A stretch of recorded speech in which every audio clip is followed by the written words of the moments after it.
Next slide.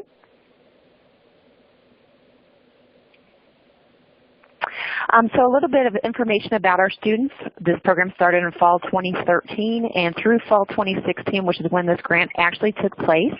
Although they only need 60 hours to declare university studies, on average our students are usually at a senior status. So on average they have around 91 completed hours. Our average GPA of all of our students is actually a 2.5. So these are good students, but again, that GPA may have prevented them from being able to proceed in a traditional major, their original major of choice. About 2/3 of our students are actually online, so we do give our students the opportunity to complete their degree face-to-face or online. And since the beginning of the program through fall 2016, we have 233 students who have actually graduated from the program. So as Amy mentioned, with an average of 91 completed hours, those of you that work in the trenches with students know that this is a highly risky population. 91 hours and not a clear path to graduation. And so that is why we really focused in on our BSUS students to try to get to them before they stop out. So Stephanie and I looked line by line on all the numbers that they kept track of students who did not make it through the BSUS program from their very first meeting with a BSUS advisor to graduation. So we looked at students for a couple of years. We looked at 97 students from 2014 to 2016. And as I walk through this process, if you can think of majors that might be risky majors for your students, this is kind of a good way to break it down to see when you lose students. So we started out with 97 students talking to our BSUS students. And the left-hand column is how many stayed in the program. So we go from 97 to 0, the bottom line, and when they dropped out. So when we looked at that, the highest number of students, that first red arrow on the right, illustrates the number of students who never made it into the first gateway course for the BSUS. And that could be a variety of reasons. It could be they did not like the degree after they thought about it. Could be they ran out of money. Could be that gateway course was closed.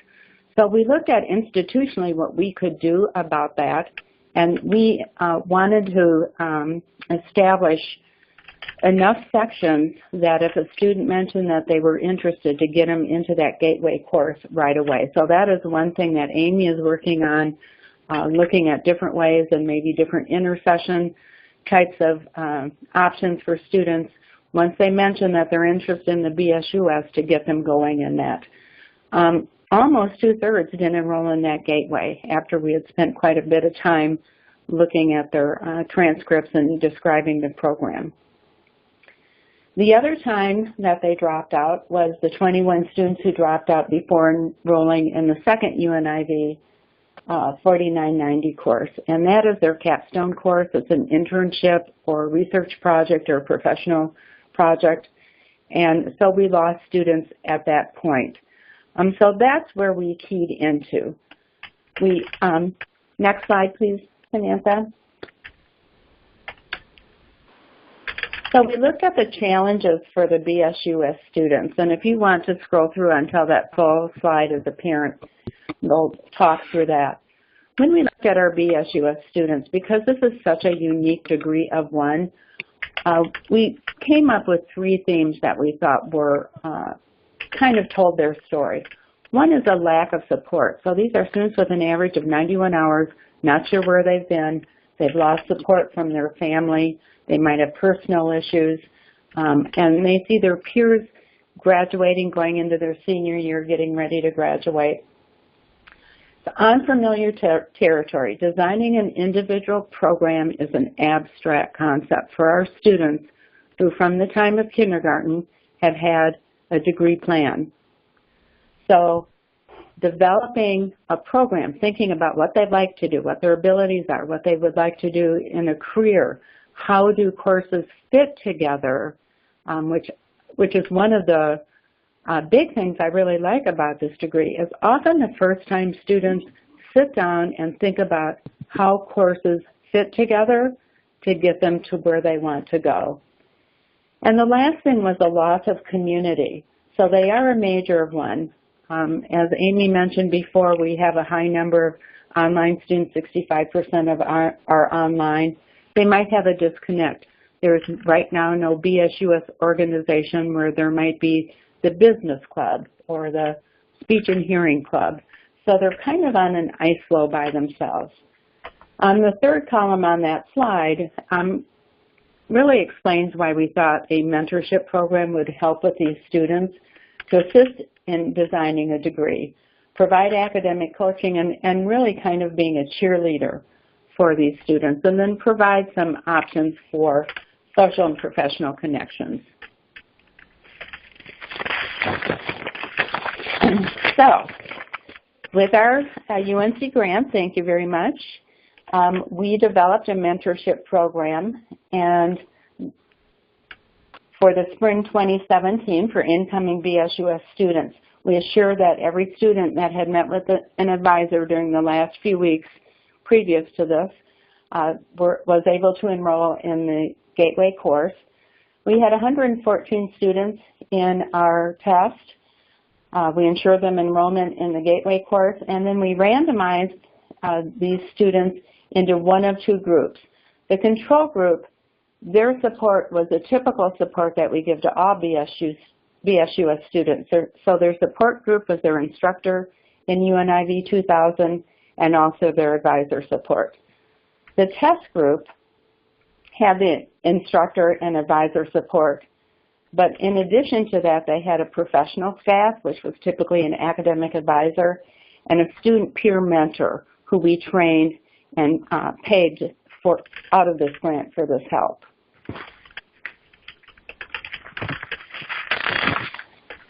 So our design in group one, the control group, had an online and a face-to-face section. So we had two sections in the control group.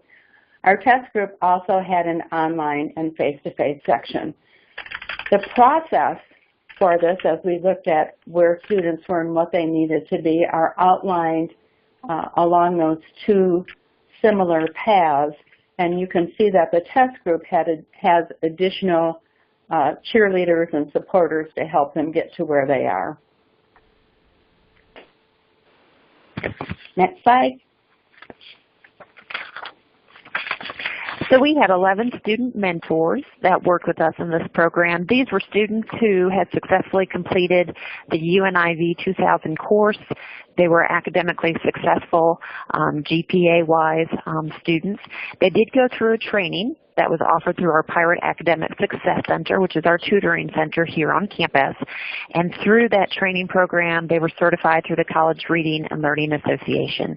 Each of our student mentors were assigned 5 mentees each. Next slide. So how we actually paired our mentees to the mentors was really kind of neat because we have such a large number of distance education students. For them to actually be assigned a mentor, we decided we kind of do something like speed dating. So the mentors provided us with a photo and a little bit of information about themselves. So here you can read about Kelsey, who is one of our mentors. All this information was made available to the DE students. And then through Qualtrics, our distance education students were asked to provide us 3 names of mentors that they would like to be placed with, and then we actually created the placements. Next slide. For our students who are campus-based students, in their UNIV 2000 class, our mentors actually came to the class, and they came up with a really unique idea that they introduced each of themselves through a rap that they wrote and just answered questions and shared a little bit more information about themselves. And then again, the students in the class were asked to go and complete a Qualtrics survey and provide us with 3 names of mentors that they would like to be assigned to. Next slide. So the student mentors met with their mentees every other week, and we actually provided kind of a syllabus for them. So as you can see throughout the 6 different meetings, we gave them a list of things that we would like for them to talk about with their mentees. So during that very first meeting, we wanted them to talk about the UNIV course, but then also explore with the students and talk about their time management skills and provide some tips and skills for them if they really felt that they needed to work on their time management. They also gave them a lot of feedback on how to communicate with faculty.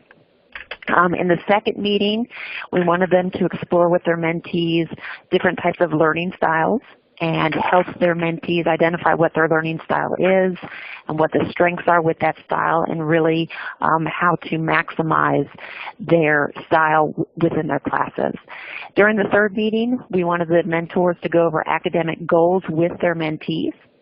The fourth meeting was right before registration for the following semester, and so we wanted our mentors to talk with their mentees again about registration, go over different campus resources with their students. The fifth meeting, we wanted them to talk about how to prepare for the students' finals. And we also wanted them to really highlight UNIV 4990, which is our capstone class. And again, that was one of the hurdles that we identified where we tended to lose quite a lot of the students, because students have to complete either an internship in that class, they have to engage in a research paper or a research project. So we wanted them to start thinking ahead of time of what they wanted to do. So for example, if they wanted to do an internship, they would have enough time to actually interview and find an internship. So that was discussed during the fifth meeting. And the sixth meeting is when we asked our mentors to go through with the mentees and reevaluate their goals, help them calculate their GPA, and then again follow up with them and really address and talk about their 4990 plans. Next slide. So our staff mentors, in addition to student mentors, these students were given a staff mentor, which was an academic advisor. It was not their university studies advisor, but it was an advisor from a different program here on campus. Those mentors were actually trained by Stephanie Bailey, who at the time was our acting assistant director, and we provided these mentors with suggestions on when to communicate with their students and also information to share, key information to share with their students throughout the semester. Each of our staff members were actually assigned 5 students throughout the length of the time of the grant. So our assessment, and I'm not going to read through each of these, but you can see we measured each step along the way, referring back to our original table. Our assessment involved looking at a couple of things. The test group, of course, compared to the control group, the face-to-face test group, the face-to-face control group, the online test group, online control group. So we had all sorts of numbers. Unfortunately, because the number of students in each of those 4 sections is fairly small, it was tough to see a statistical difference and even an important difference. There was not much difference between the two, and we'll go over that in a little bit. Next slide. I do want to mention a couple of results we thought were interesting. So the students at the end of the class completed a self-assessment, primarily on their knowledge of the program and their feelings of support. So the students in the test group, and again, those are the ones that have the staff and student mentors, rated higher, particularly on these 2 questions when compared to the control group. So the first one was understanding the thematic core for the BSUS. The thematic core is actually the hours that are in their core major, their thematic design that they construct. So they had a better understanding of probably the most abstract concept for them as a student. And then the second one, which we were hoped to see, was that I feel that staff in the BSUS program care about my success, that we were cheerleaders, they had someone on the side helping them. So on those 2 statements, 100% of our students in the test group rated those as strongly agree or agree, compared to 90% of the control group. Distance education students in the test group enrolled in UNIV 4990 capstone at a higher rate than the control group, which is huge. Our DE students are some of the most kind of wobbly students, stopping in and stopping out of classes. So for them to continue, we thought that was an excellent result. And then the additional data is really the bottom line. So we'll be tracking students in these 4 sections very carefully through to this fall and into spring to see how many students actually graduate.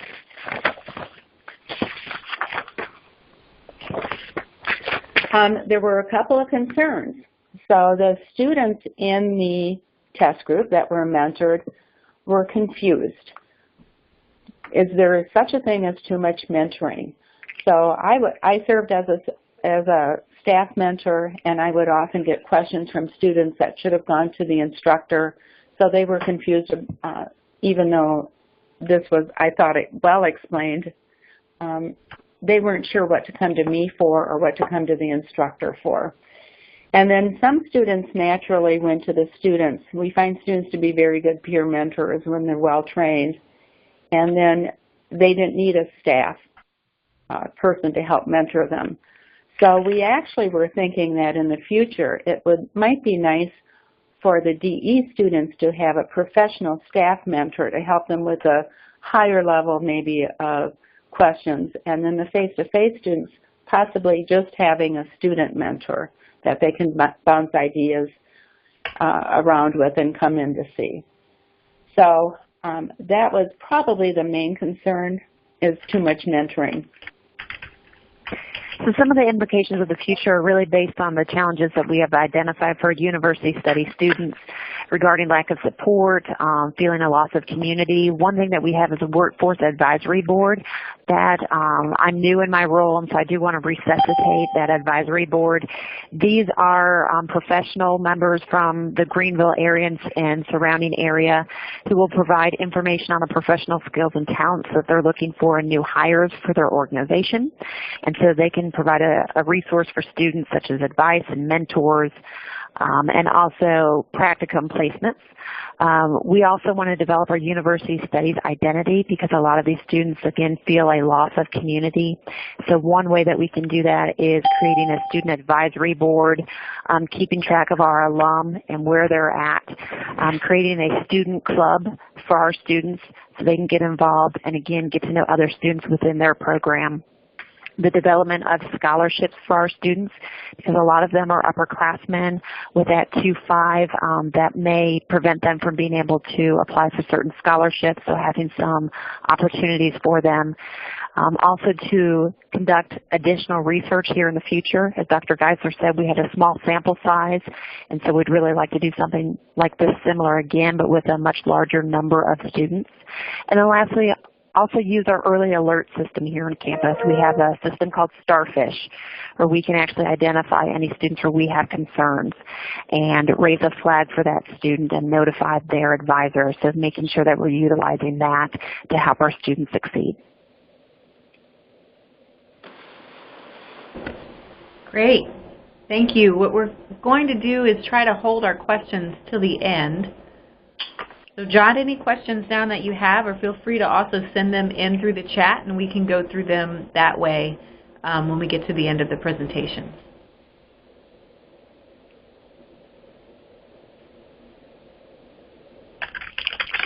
UNCW? Here for UNCW. So I'm Paul Town, and I'm the Dean of Undergraduate Studies, and here, and I'm also here with Megan Bannon, who serves as an advisor both in our university college and in our College of Arts and Sciences. She was enormously helpful in operationalizing this whole program that we did. In fact, she really was our operationalization person. That first slide shows a lack of imagination about titles, so I'm glad we've moved on to the second. It's probably worth mentioning about a year and a half ago, before the grant call went out, I think Samantha and GA asked us, I think many of us, to inventory practices at campus level about preventing stop-out around failure to register. So we had gone through that process on our campus through my office. We reviewed college and school level practices about what the response of the institution was to failure to register. And it was very clear to all of us as we were doing that we were very inconsistent in our practices there. For our first-year students, all of whom at UNCW are housed in our university college until they declare out to majors at about between 30 and 45 hours, we had a very rich approach. So in connection with retention concerns and other initiatives within the college, within University College, we've gotten very systematic over the last couple of years with advisor-level interventions. So Those were phone calls, those were offers of support services and other active problem solving for university college students. But as our students declare out of the UC and into our other 4 schools and colleges where our majors live, the advising models are different, and the practices were just not keeping up and were not consistent. So around the time we were doing that reach out, the grant opportunity came out, and we started to discuss across those schools and colleges what we might do on the front end of stopping out prevention with an intervention that had to do with registration and non-registration. And unlike some campuses, and ECU's just mentioned this, we don't have an easy technology-based solution that we can at least apply to the problem, right? Starfish or an EAB campaign around early registration. So that led to our proposal, and that next slide's good. As part of our retention efforts that we've been developing, we had an advisor protocol within the university college for non-registrants. So we recognized in our conversations about the students who were stopping out outside of the UC, we were really dealing with a totally different group. You know, and the criteria that we constructed for our intervention groups were students who had at least 70 hours towards graduation and who were in good academic standing. We took the protocol that we had within our university college and we did some tweaks and some adjustments to it to sort of figure out what the right kind of check-in with them about progress to degree, you know, through looking at students who failed to register might look like. Along the way, as we talked about that, we could see other benefits to the intervention. Thought we could get some information from at least some of the students who hadn't registered about some of the causes of lack of registration. We also thought that we could use this initiative to broaden the circle of concern about stopping out to just a broader network of faculty and staff advisors, the deans. And I think the process of thinking about this intervention led us to think about how we re-offer. You know, we do a pretty good job with incoming first-year students about awareness about campus services and the offering of help at various points, but how we re-offer and in some cases really repackage those services to currently enrolled students who maybe have hit a roadblock. So keep on this slide now. As to the implementation and the process, it turned out, I guess as it usually does, to be the most complex but also maybe the most rewarding part of the project for us as we thought about the issues.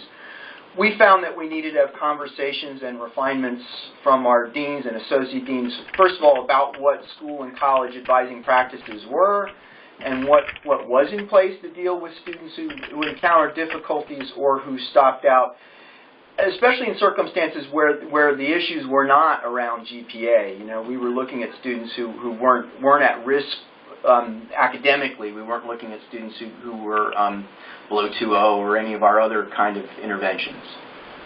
And that produced some good conversations. We also had our university college advisors and people like Maggie who had been doing this in the UC for a while, engaged in conversations with our registrar's office, with our Office of Institutional Research about what the best we could think of were to identify and pull 2 groups of students, right? One that we were going to deal with professional advisors with particular training and one with faculty advisors based in schools and colleges who were exhibiting behaviors, non-registration was the big one, that we were going to read as putting them at risk for stopping out. So we also had to, along the way, have discussions with student support offices, again, about how we might best offer support to students who are at a different stage of academic development. So we had conversations with the financial aid office, with student accounts, and with others about the fact that these interventions were coming, and what we wanted to do was identify contact people in those offices who would know what was going on and who could respond as we identified students with issues. So we did that. We worked to recruiting and building 2 teams with 2 approaches to interventions that we thought about that were going to be initially phone calls and then maybe follow-up emails where we had trouble reaching students.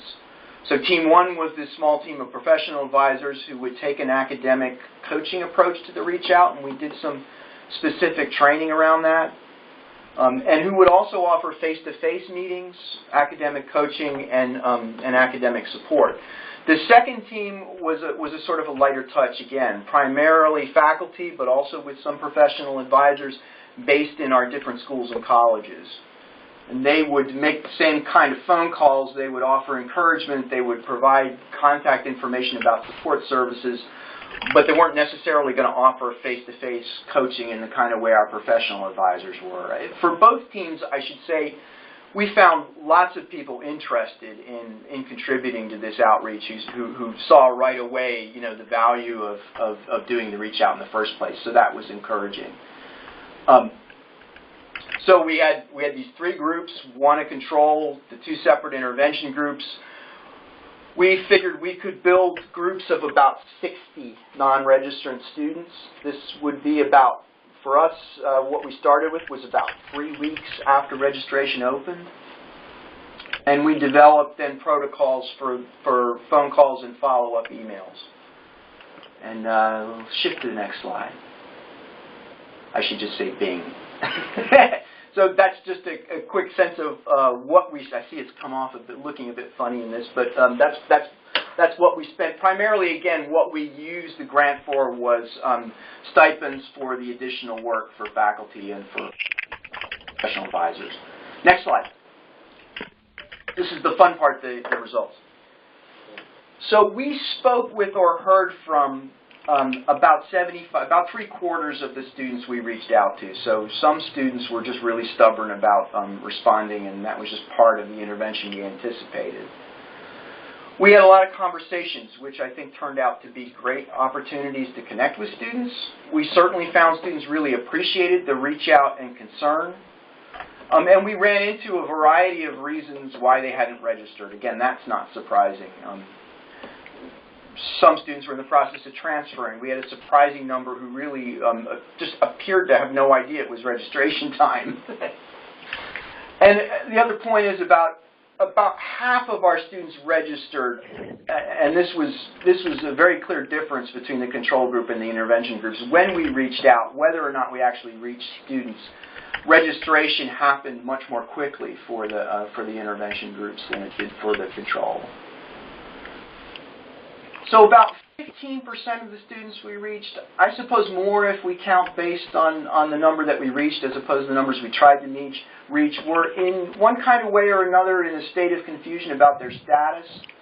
Maybe there was real uncertainty on their part about their future. Maybe they were unsure about the fact that they weren't registered.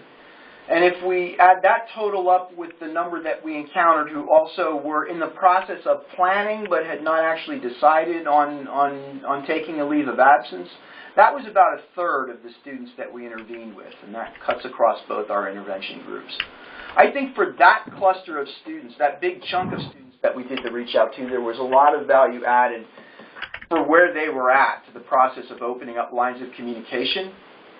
I should say we found that relatively few of the students that we reached out to actually wanted to come in and have face-to-face coaching sessions. We had, I think, 4 of those that wound up happening. But I think that, again, the offer was important, and the willingness to do it seemed to make a difference to students. About 1/4 were in the process of transferring. And I think that, again, a conversation with students as they were in the midst of doing that also could potentially be pretty helpful. We had another significant block, maybe 10% or so, who were confronting some form of financial challenge or who were waiting for a money situation to clear up before registering. For the rest of the students that we contacted, there really were just such a mix of issues. And that, again, is probably not surprising to any of us. They were getting ready to study abroad, or we had one who had been drafted by Major League Baseball. We had others who were planning leaves of absence. So there were a bunch of different reasons. Within our written report, we've sort of shown what everybody who we were able to find a reason for was up to. That last question there, did the interventions work to prevent stop-out? When we look across the groups we intervened with, and our control group, the percentage who are registered today, so as of this fall, this was an intervention we did last spring, are about the same.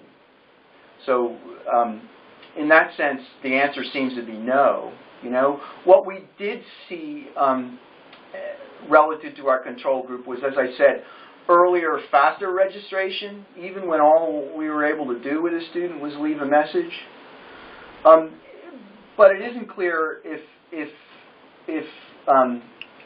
that we really wound up with more registered because we did the intervention. You can shift to the next slide.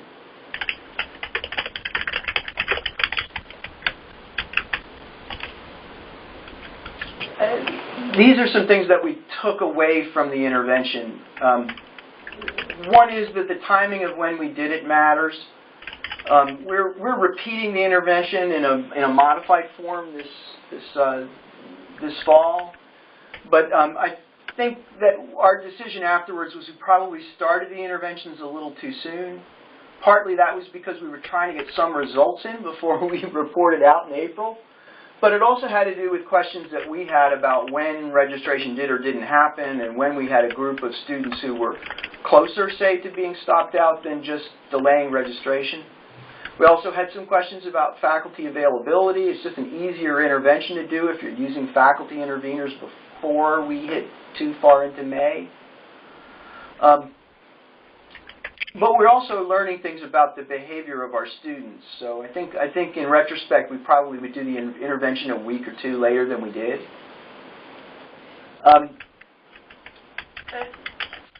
I think also we included in our samples, as we initially pulled them, some students who we knew were stopped out. In other words, they hadn't registered the semester before. I think there was a group of about 10 of those in each of our intervention groups. I think our conversations with them and the results of the interventions led us to decide that they really are a different group. That a reach out to them isn't a bad idea, but their issues are different. We would need some different processes and procedures. We also, I think, that third bullet there, our protocols might have been a little rigid. What we found was that whether it was professional advisors or faculty got to actually talking with students, you know, the real interventions and the real conversations were probably more the same than different. And since we didn't have a lot of students who wound up deciding that what they needed, what they felt they needed was a longer face-to-face conversation, this intervention is relatively easy for us to do and to keep doing, even with the offer of coaching and of deeper academic support for people who might need it. The other thing there about nudges from humans matter, this really did come from our conversations with our interveners who told us in no uncertain terms how much the students seemed to appreciate the reach out and how useful those conversations were for helping them work through some of the questions that they had. So there was a lot of goodwill kind of by what we were doing, I think, and we felt good about that. Again, besides the ones I've kind of noted, that we had about a third of our students who really did need a conversation about what was going on with their progress to degree, we really didn't see dominant patterns in the issues that these students had. But we also realized there's a lot of room for students after they moved out of our university college and into schools and colleges. A lot of questions about registration processes and about university resources that it was good that we were reaching out to them about. And then the next slide. So what have we decided to do in the wake of all of this? A few things. The first is that we became convinced of the value of the reach out. We do want to refine the timing and some of the protocols. We also think that having worked through this with professional advisors and faculty advisors and our deans and associate deans and registrar's office, that we really do have a repeatable model that if we tweak it a little bit, we can make this a regular part of how we deal with non-registrants. That was encouraging. I also think that there's some advantages from sharing the results of what we learned from the conversations with students out. Certainly to our advising teams in different schools and colleges, and also to deans and associate deans about the need that might be a bit different. And then another thing that we've decided is that we really do need on the campus a more formal withdrawal process that would include a leave of absence piece. We have a process around withdrawing that lives in the registrar's office, and I think we've decided it needs to live a little bit more directly with advisors, and that we need clearer and easier forms and steps for students to not only step back from being a student if that's what they're going to do, or to withdraw from the campus if that's what they're going to do, but both to tell us what's going on with that decision, and also to give us a better opportunity to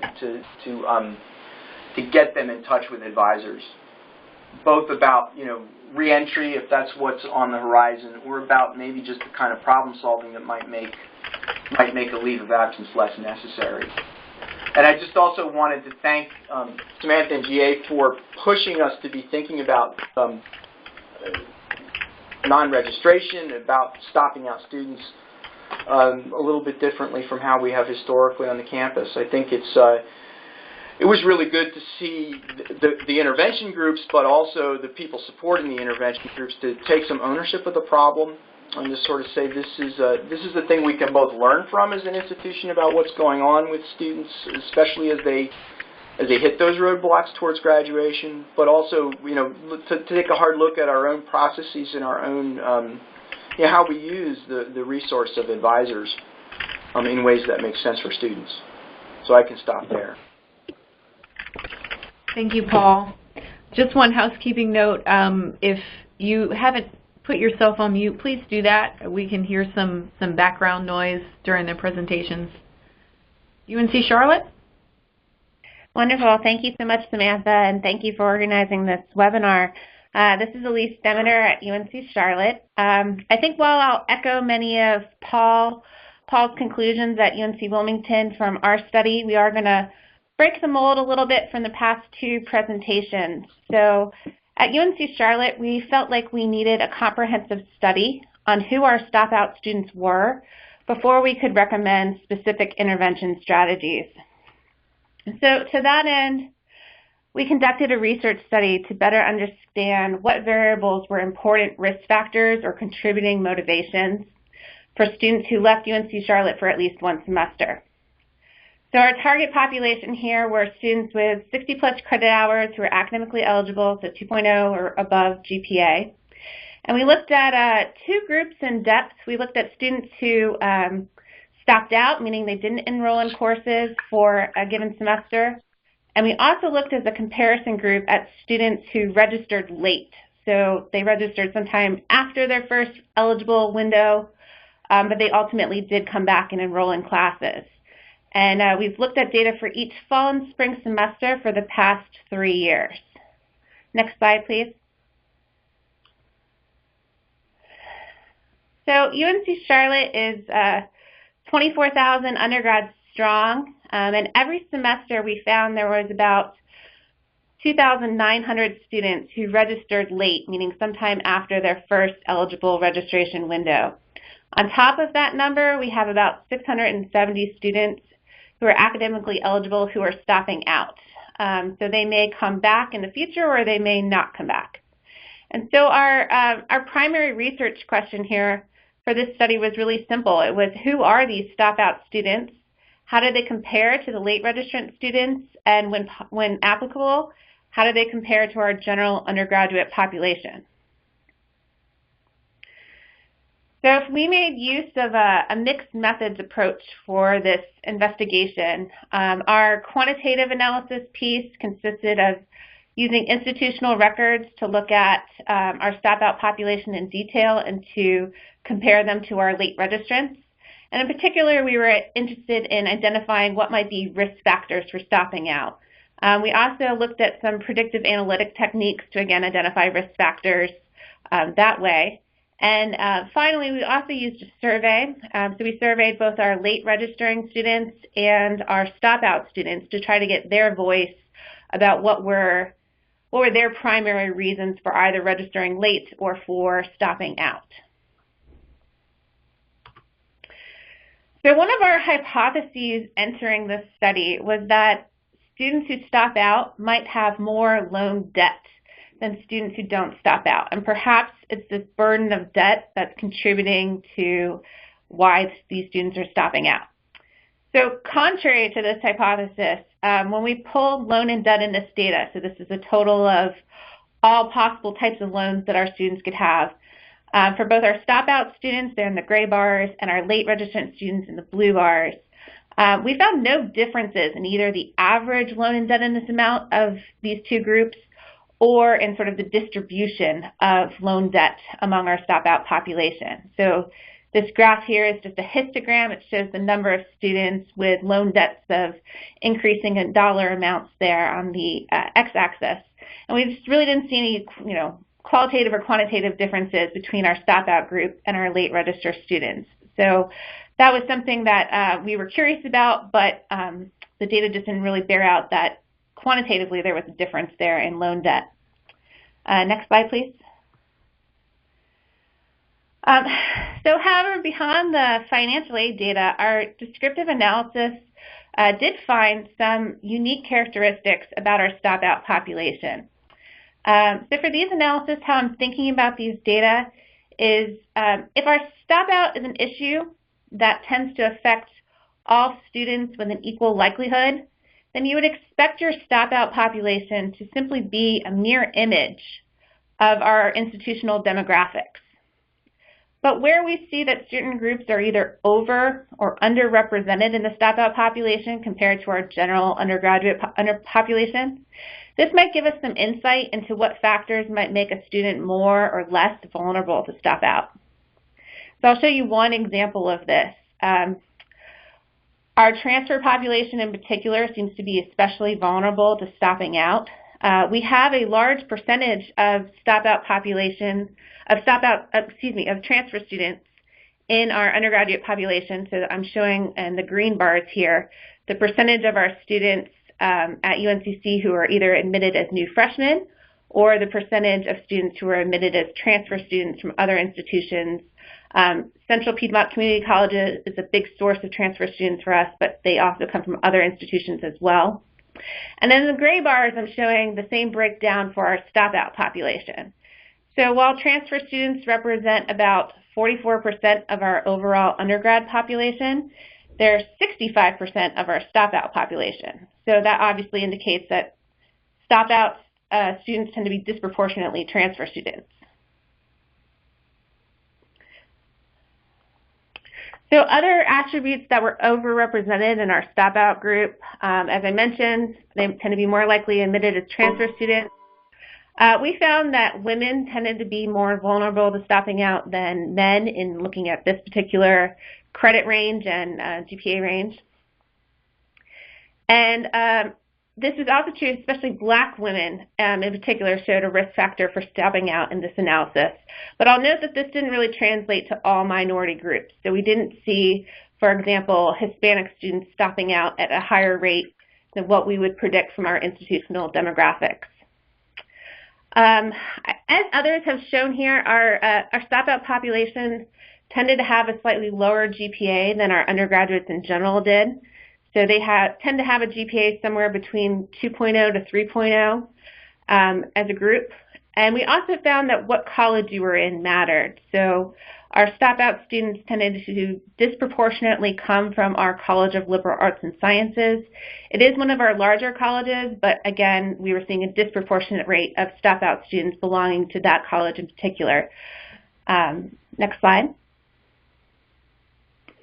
So to complement the descriptive analyses that we did, we also entered data from our stop-out students and our late registering students into a logistical regression model. And we used this in order to identify specific risk factors for stopping out. So this analysis revealed several variables that backed up what we saw in our descriptive work. So as I mentioned, having a low GPA, gender, particularly women were vulnerable, transfer students, and what college a student was enrolled in. All of those popped out as important risk factors. Beyond that, we saw, oh sorry, can you go back one slide, Samantha? Thank you. Beyond that, however, we also saw a couple of other factors identified. So when we looked at what types of holds were placed on students' accounts that prevented them from registering, obviously a lot of them had advising holds. But in addition, we also found that a lot of the stop-out students had a balance on their student accounts. So this indicated they had an overdue balance on one of their financial accounts with our university.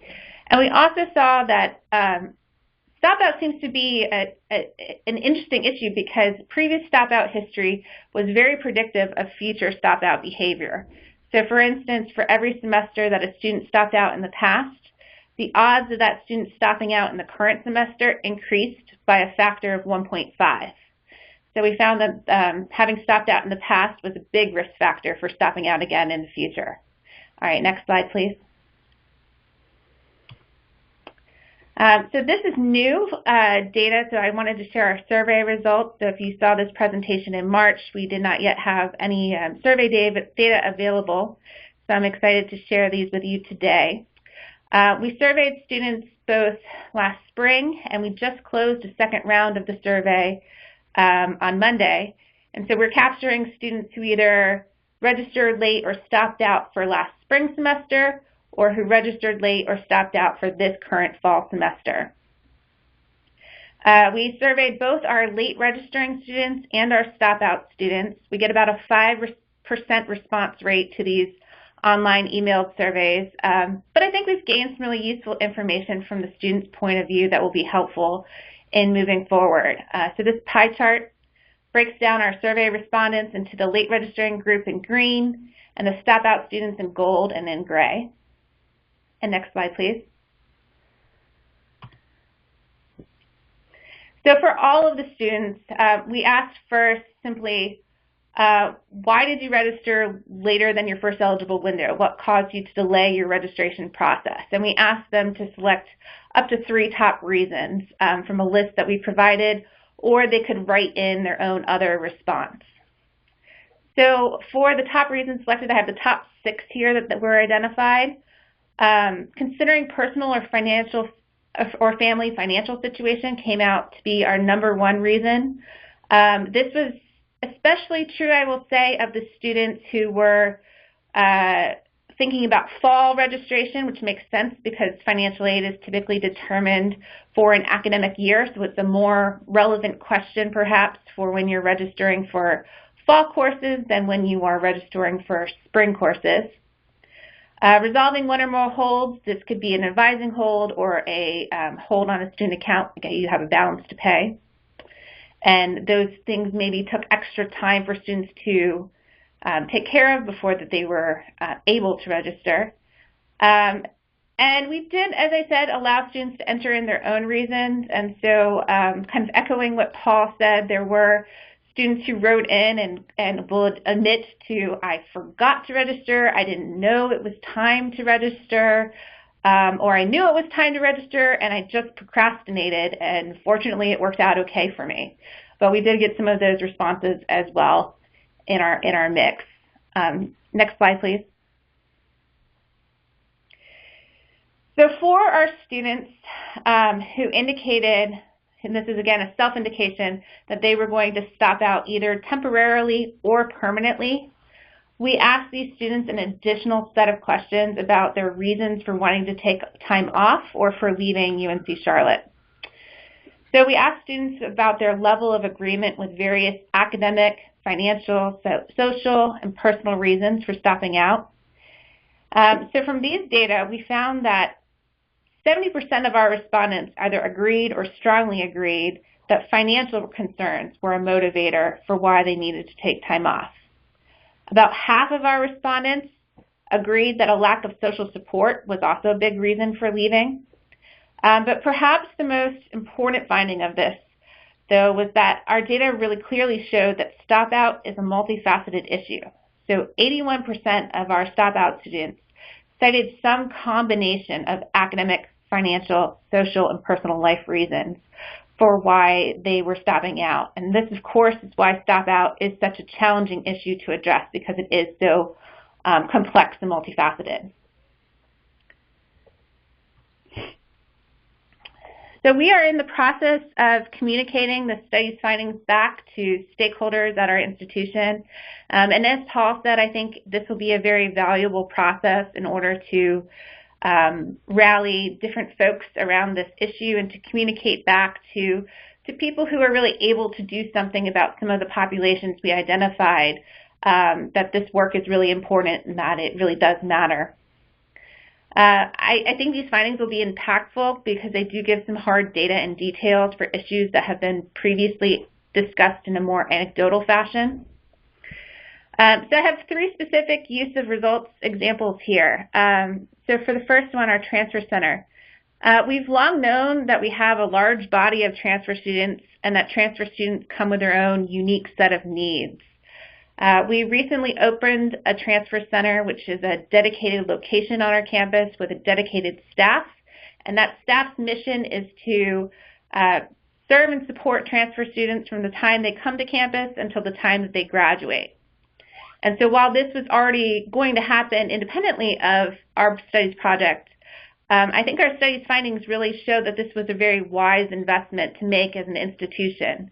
And in addition, I think this will give the transfer center, some baseline data. So we've looked at the past 3 years. We know that transfer students are stopping out at a high rate, and we know a lot of details about who those students are and what reasons they're giving for why they leave. So now as the transfer center takes off the ground and they have their first, say 5 years of operations, I think in the future we'll be able to look and see like what difference has this new transfer center made. Have we moved the dial in terms of how many transfer students are stopping out? And so this study will provide good baseline comparison results for that. For the second point here, we have also an existing program on campus. It's called the 49er Finish program. This is a program that assists former UNC Charlotte students with completing their degrees. It uses a very personalized advising kind of concierge service, sort of similar to the intervention strategies described at UNC Wilmington. And it helps students to reapply and be readmitted and re-enrolled at UNC Charlotte. So we shared our findings with these folks because obviously the study population that we looked at overlaps with the people who are eligible for this program. And this will help this program kind of better inform who their clientele are and why the students are leaving in the first place, which gives them then the space and time and resources to focus in on, okay, how can we best motivate these students to come back? What are the things that we can do to really encourage students to return and to make that process as smooth as possible? So we're working with the folks from that program to share our results with them. And then the final example I'll give is the Gold Rush Microgrant Program. So this is, again, an ongoing program. It's funded by APLU, and it's also funded by private donations. And it provides students who are within 2 semesters of graduation who have financial need with a one-time $1,500 grant award. And in exchange for that, they go through some additional advising and career services and so on activities for us. But based on the data that we've collected, one of the discussions we're currently having is whether we should add on an additional cohort of students to this Gold Rush Microgrant Program. And perhaps here we would focus in on some of the populations that we identified as being particularly vulnerable or at risk for stopping out. So this would be Black women, students from the College of Liberal Arts and Sciences, our transfer students, for example. And the hope would be that these microgrants might be especially impactful if we really targeted them towards groups that are perhaps especially at risk. So that's one new strategy that we're thinking of taking on here in the future. And if you could do the next slide, please, Samantha. Okay, so finally, I just want to acknowledge all of the members of our study team. This was a collaboration between enrollment management and the Office of Assessment and Accreditation here, but also utilize the resources of many units on our campus. So that has been a very valuable process for us. And I also want to thank the UNC General Administration for both their funding and support. Thank you, Elise. Katie? Hi. Okay. So good afternoon, everybody. My name is Katie Cartmel, and right now I serve as the Interim Associate Director for the Office of Undergraduate Retention at UNC Chapel Hill. I stepped into this role over the summer and have taken on the work to support our stopped-out population, and I'm so glad to be included today amongst my peers at the other 3 institutions, and I've been taking notes as I hope everyone else is. So over the next few minutes, I'm going to share with you some of our insights that we've learned given our experiences over the last 9 months or so. We were able to implement 2 pilot efforts, a mentor program for part-time students, and a new outreach initiative to those students who had stopped out at Carolina. And so I'll be talking about both initiatives, what we learned about our students, as well as maybe more what we learned about our system and our structure and where we hope to go moving forward. So I'll just provide a context really quickly. There was no prior effort at Carolina to reaching out to our students who had left the university. There might have been individuals across campus who were reaching out to students that they knew, but there was no coordinated effort to reach out to those who had left or who were unregistered for a coming term. And so our 2 initiatives last spring aimed to contact those who had last been enrolled in fall 2015, and so they did not enroll at all in 2016. And so our next slide is the first of these efforts was our peer mentor program for our part-time students. And this was coordinated by Melissa Solomon, the Senior Academic Advisor, who works through our Friday Center on campus and supports our part-time students. And so after receiving a list of students who were not enrolled and who had not enrolled in 2016, Melissa cold called about 25 students in the middle of the spring 2017 term and was able to recruit 4 students to be mentored by 2 peer mentors. Ultimately, only 3 participated in the program, and all 3 of those students since enrolled. The 2 peer mentors were older male students, one who was 40 years of age and another who was 80 years old. And she sought out these students in particular because they'd persisted through trauma and stress at Carolina while navigating the academics. And she felt like they could relate to many of those part-time students who are learning in a classroom amongst much younger peers. But ultimately, these were students dedicated to providing service and care to everybody that they interacted with. And what she learned through these phone conversations was that every person has a unique situation. And so, next slide, Samantha. She learned that it was really challenging to articulate the value of a bachelor's degree to students who have such valid personal reasons for leaving UNC. And these reasons that they provided were everything from running their own business, taking on an entrepreneurship opportunity that required 90 hours a week, which doesn't leave much time for classes. Some who were navigating visual impairments. Others had significant financial debt to the university. And then we had others who were working full-time at Carolina or maybe elsewhere. So these are students who are making it or have significant challenges. And it's hard to articulate why earning the degree is important to them, given their unique situations. We also learned how challenging it was to move a program from ideation to implementation within 1 semester. So it was especially challenging to gather the data, select and hire peer mentors, and then contact students and implement the program. And so moving forward, we're hoping to conduct assessment with the participants to understand how the peer mentors supported their progress and enrollment, and to learn what resources the students have most utilized in their return to campus and since enrolling. So the next slide, please. Great. So while the peer mentor program for our part-time students was essentially a one-office operation, the outreach initiative, on the other hand, was coordinated by more than 10 offices across campus. So everybody from the registrar, cashiers, institutional research, financial aid, advising, the Friday Center, and our office in undergraduate retention, and more. So in spring 2017, we sought to identify those students, like I said, who had last been enrolled in fall 2015 and wanted to contact those that had 60 or more hours and a 1.9 GPA or better.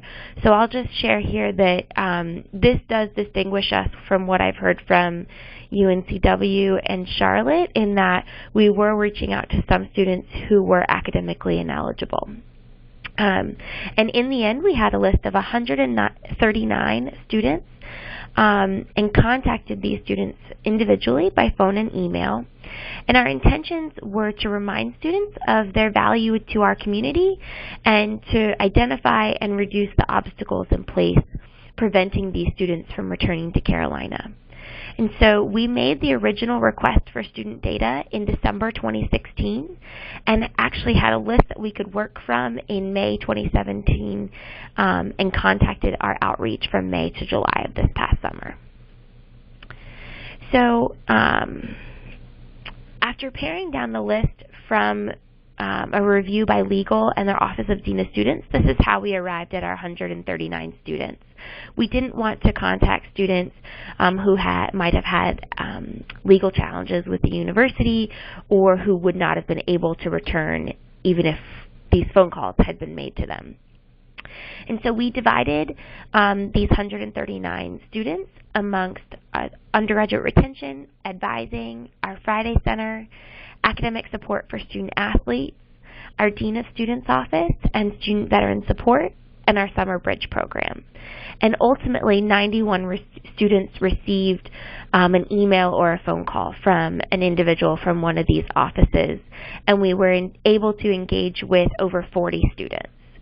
I will share that some of the students were not contacted because we could see that they were already planned to be enrolled in the spring or summer, or we learned that they had significant overdue balances at Chapel Hill, or they'd already transferred to another institution. After reviewing all of the notes, I found that we don't have notes for about 30 of our students, which I'll talk about this challenge in a little bit. And so our 139 students have an average GPA of 2.71, and they've passed 88.7 credit hours. So they're just over a year away from graduation. So I also wanted to give you a few more details about our students. Kind of segueing about the credit hour note, 18 of our students were within 15 hours of the 120 hours required for graduation, and another 13 have already earned over 120 hours. And so academic advising was specifically responsible for reaching out to those students who could be graduating very shortly. The other two items that I want to note on here are our transfer student population and our first-generation college student population. You can see that 20 students of the 139 are transfer students, and this makes up about 14% of this stop-out population, which is more than the 10 to 11% of our overall undergraduate population. Similarly, our first-generation college students here make up 24.4% of the students who stop out, in contrast to our 19 to 20% of our overall population at UNC. So what have we learned about our students? Through our conversations, we've learned that the primary reasons kind of echo what you've heard today: family, finances, potential career choices, physical and mental health challenges, and transferring to another institution. For our students with family obligations, it might be caring for children or parents, or also living further away.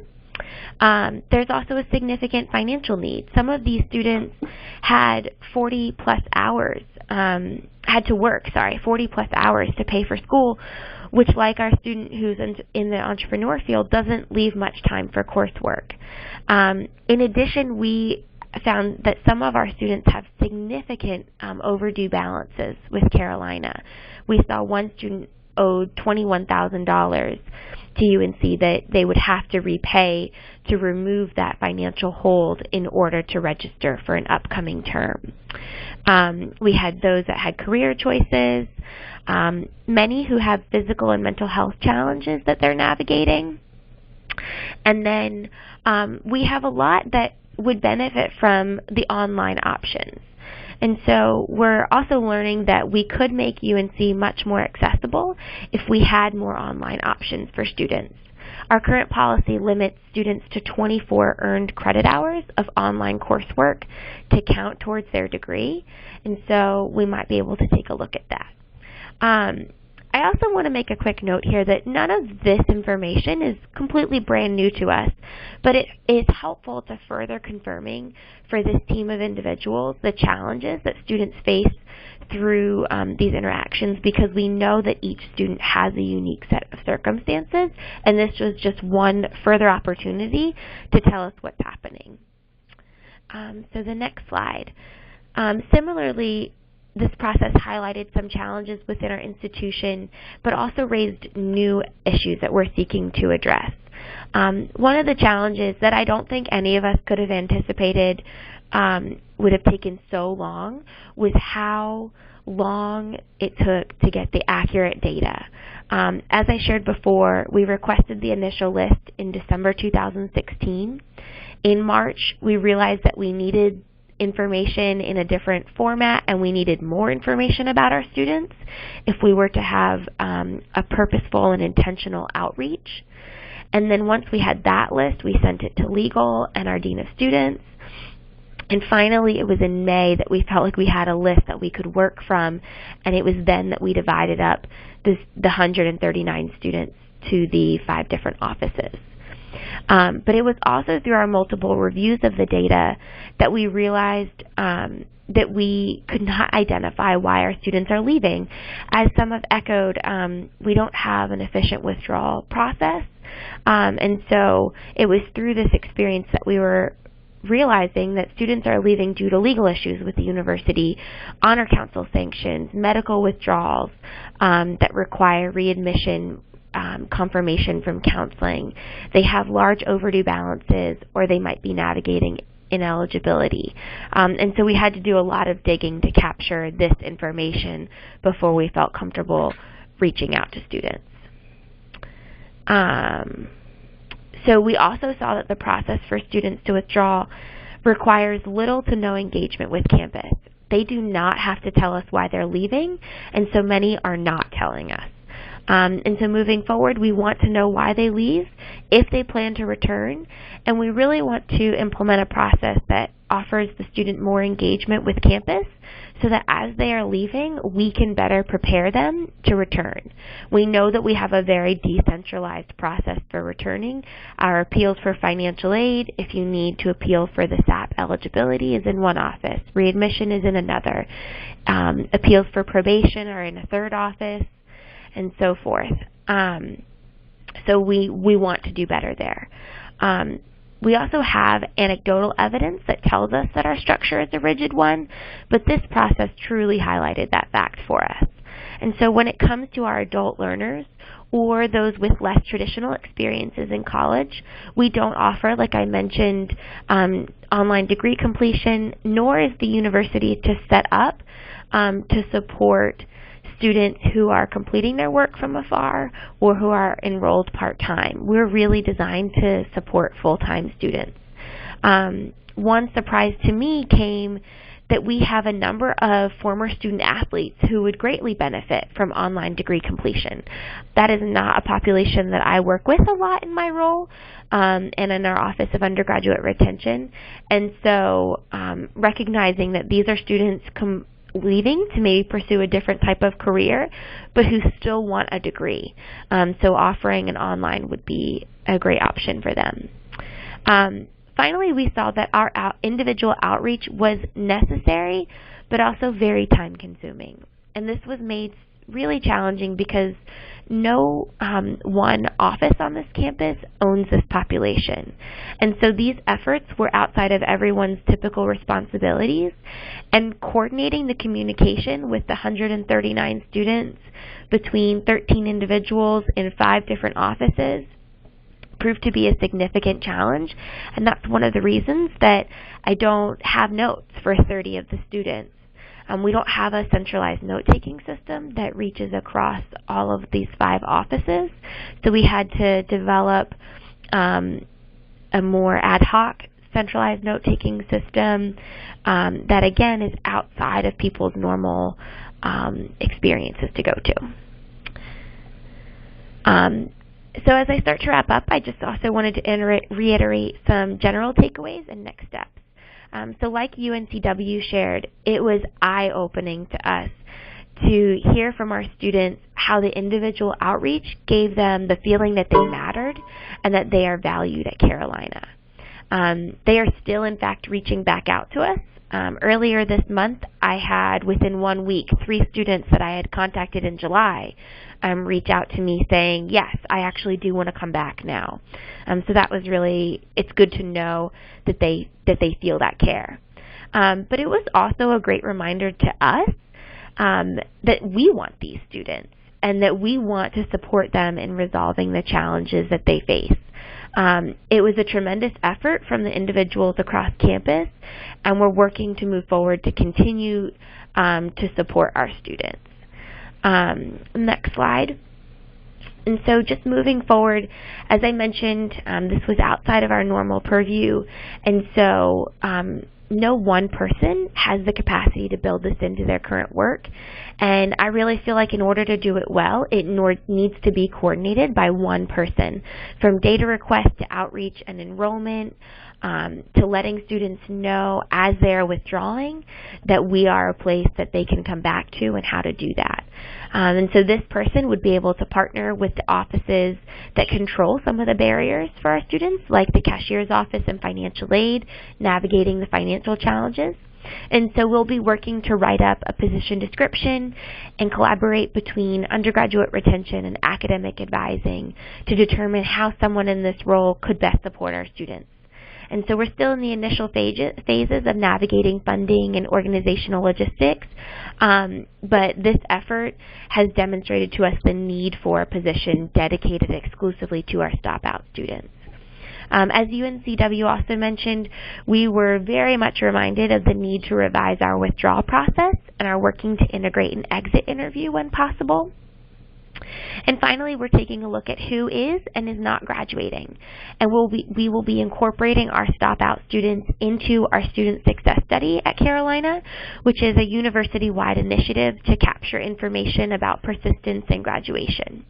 And so we want to understand better, kind of like UNC Charlotte has done, why they are leaving, to see if we can do a better job to address all of our students' needs before separation might be necessary. So just to give you our contact information, for right now I'm the person leading the continued conversations at Carolina, but there's so many more who care about these students, more than the room allowed for here. But Melissa and myself welcome your questions, your partnership and ideas and thoughts as to how you are supporting the students at your institutions. So thank you for your time today. Thank you, Katie, and thanks to all the presenters. I have one question in the chat here that I'm going to read. If there's other questions, feel free again to send them through or we'll open the floor in just a moment. Oh, and this one actually looked like it was an issue with sound, so I apologize that I didn't see that earlier. What questions do we have? Okay, it looks like there's a question for Paul. Yes. Hi, Melissa Solomon from UNC Chapel Hill. Paul, are you still there? I am. So in your presentation, you talked about moving forward. You talked about how nobody owns this problem and how you would like to find a way to own this problem. My question is, without GA funding, without GA grant funding, are you going to keep funding those 2 teams of advisors that you mentioned? No, I don't think so. Although I might consider from undergraduate studies the possibility of some stipends to support the extra outreach effort maybe on the part of faculty. I think having thought our way through it and kind of come up with a process, we can, and also having had the conversations we've had with the deans and the associate deans, we all agree that this is something that we should have been addressing. And in some cases, there were some practices in place in some of the schools and colleges of occasionally sending lists of non-registered students to the departments and to the majors, but not necessarily following up on that. So I think we can using existing resources, come up with a way of doing an intervention. It becomes a lot easier if we wind up, as we're sort of looking at with a system like Starfish, where you can organize a campaign around non-registered students that might take at least some of let you triage the human interventions a little bit. Interesting. So I'm okay, optimistic that we can do this. It's really just a question of owning the problem almost as much as it is one of resources. I guess part of our rationale for that was that, the actual time spent talking to students and the need to sort of reserve a lot of time for face-to-face conversations was less than what we thought it might have been. So we were prepared for more sort of one-on-one coaching that would come out of the outreach, but we didn't necessarily get that. Interesting. Thank you so much. Other questions?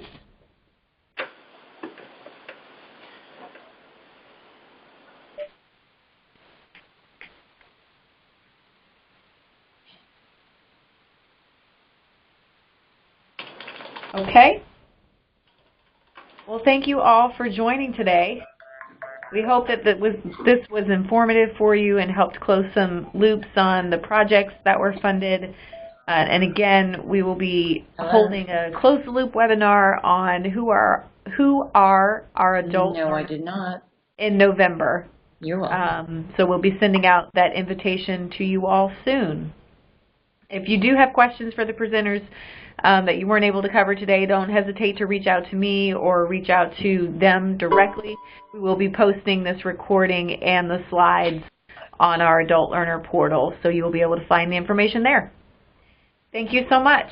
Thank you. Thanks, Samantha. Thanks, Samantha. Thanks, Katie. Thank you, Samantha.